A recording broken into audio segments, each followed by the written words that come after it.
Tagas? Tagas ba rin?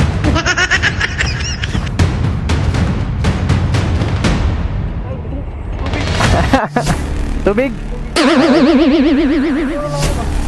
Okay na yan, boss.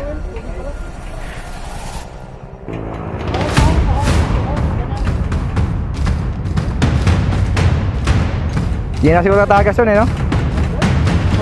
Yeah. Oh, boss. Wala kami, salamat.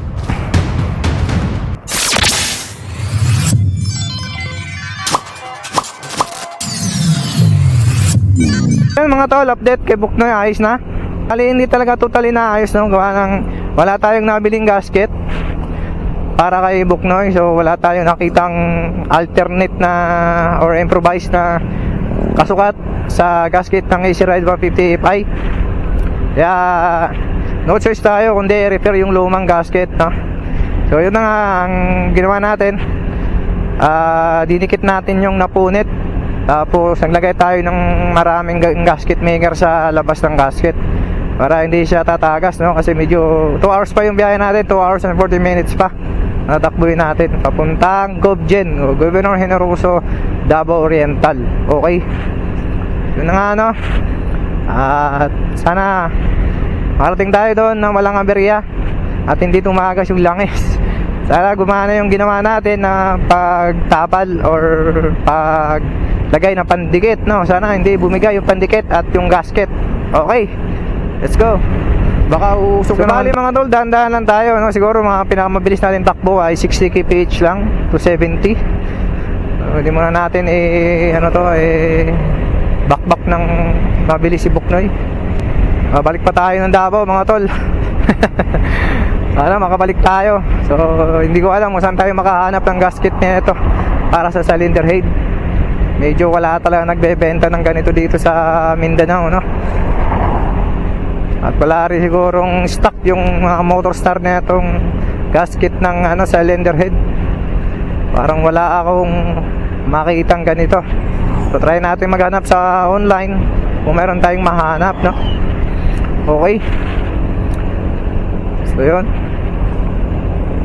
Tsaka mga tol, nagbalit din tayo ng langis, no? Kahit ka-change oil lang natin at nag-change oil ulit tayo dun para sa langis, gawa ng for safety purposes lang mga pare ko. Baka kasi kunti na lang yung naiwang langis, eh. Kasi malakas yung tulo talaga kanina. Malakas talaga tulo kanina. Lapit-lapit ang biyahe natin, nag-aberya pa mga tol. Ayop na yan, na mekaniko na yan, eh. Sinira pa yung gasket natin. Nga pala mga tol, follow up ko lang din, dagdag yung tune up ng mekaniko ng motor stand ng San Pedro. Putik na yan, sablay na naman, eh. Tukod na naman yung exhaust ko, eh. Ayop na yan. Tune up lang mga tol, ang hingi sa akin 450. Tune up lang yan, ha, 450. Yun lang. At saka nagpapalit lang ako ng center spring lang pinalitan ko. At saka tune up. Yun lang, 450 na agad. Ginawa ko pang 500 yun. Hindi ko kalahin sablay. Tukod yung intake, kaya walang minor. Nag-drop yung minor from 1.5 to 1,000. Sayang naman kasi benta totoo. Gawa ng ito yung kasama natin sa rides natin ng Luzon, Visayas, Mindanao, eh. Nakadalawang balik na to sa akin, eh.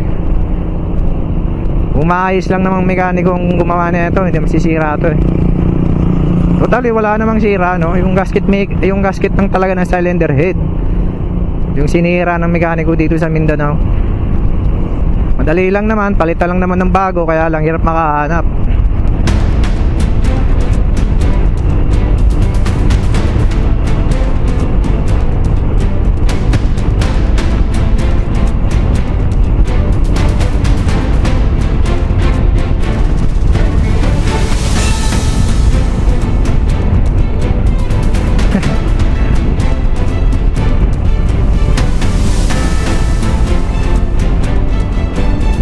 Yo, what up mga tol?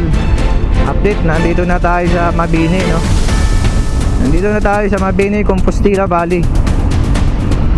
So, malayo-layo pa tayo sa Gobjin, sa Governor Generoso. Meron ba tayo 2 hours sa biyahe, no?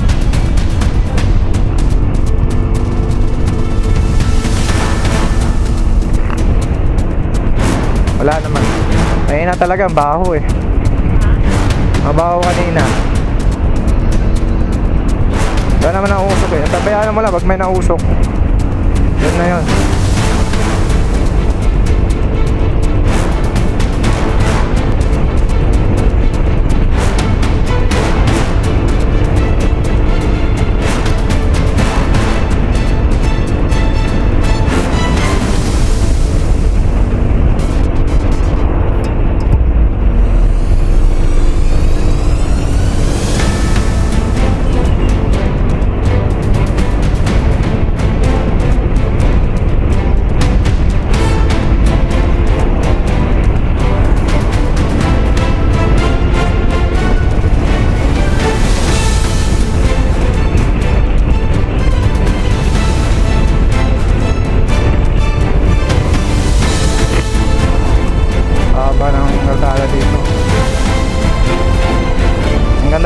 Dito sa Compostela Valley, Mabini.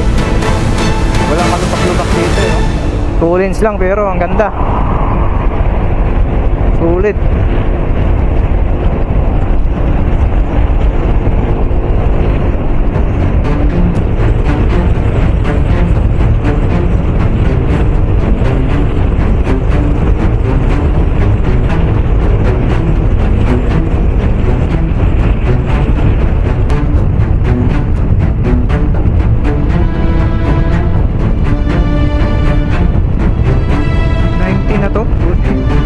Parang 70 lang takbo ko eh, pero sa speedometer 90 na mga tol eh.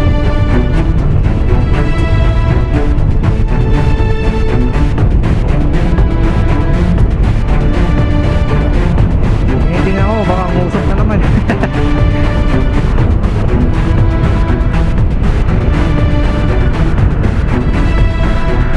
Ayun mga tol, update, nakalis na tayo sa Mabini, no? Municipality of Mabini. Nagpas na tayo ng Mabini. And meron pa tayong 1 hour and 50 minutes para sa ating destination. Okay. Mahaba-haba kasi yung ano natin eh. Mahaba-haba kasi yung cooldown natin eh. Mabot tayo ng ilang oras. Mga dalawa, almost 2 hours yata yun. Hindi ako nagkakamali. Ganda ng kalsada dito tol.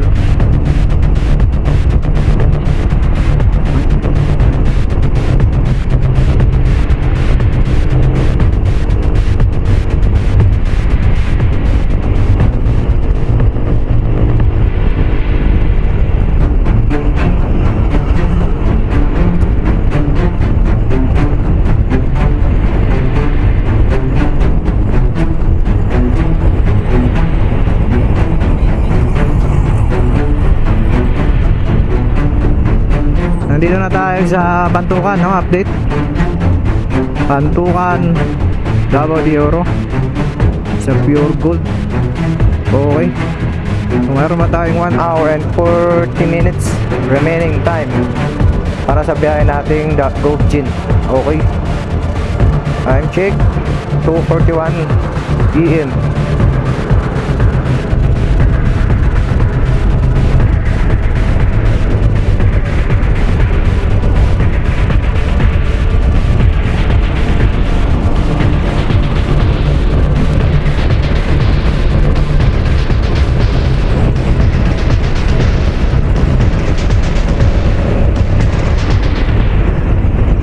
Hey you, what up G? Approaching na tayo tol ng signage, no?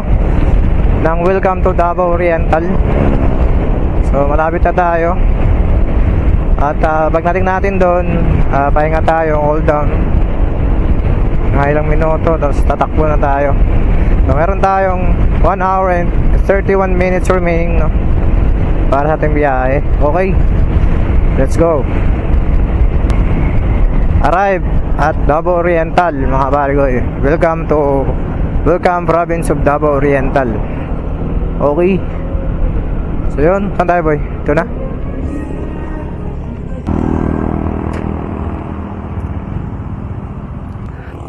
Yun mga tol, cool down muna tayo dito. Maganda na. Maganda na. Wala, hindi ganito to eh. Parang may naamoy pa rin akong langis Pag may tumulo, positive. Tumulo pa rin mga tol, tumulo pa rin siya. Kaya nga malayo na tinakbo natin, tumulo pa rin. So nandito na tayo sa Tabo Oriental mga pare ko Okay. Right. Kailangan talaga palitan ng gasket.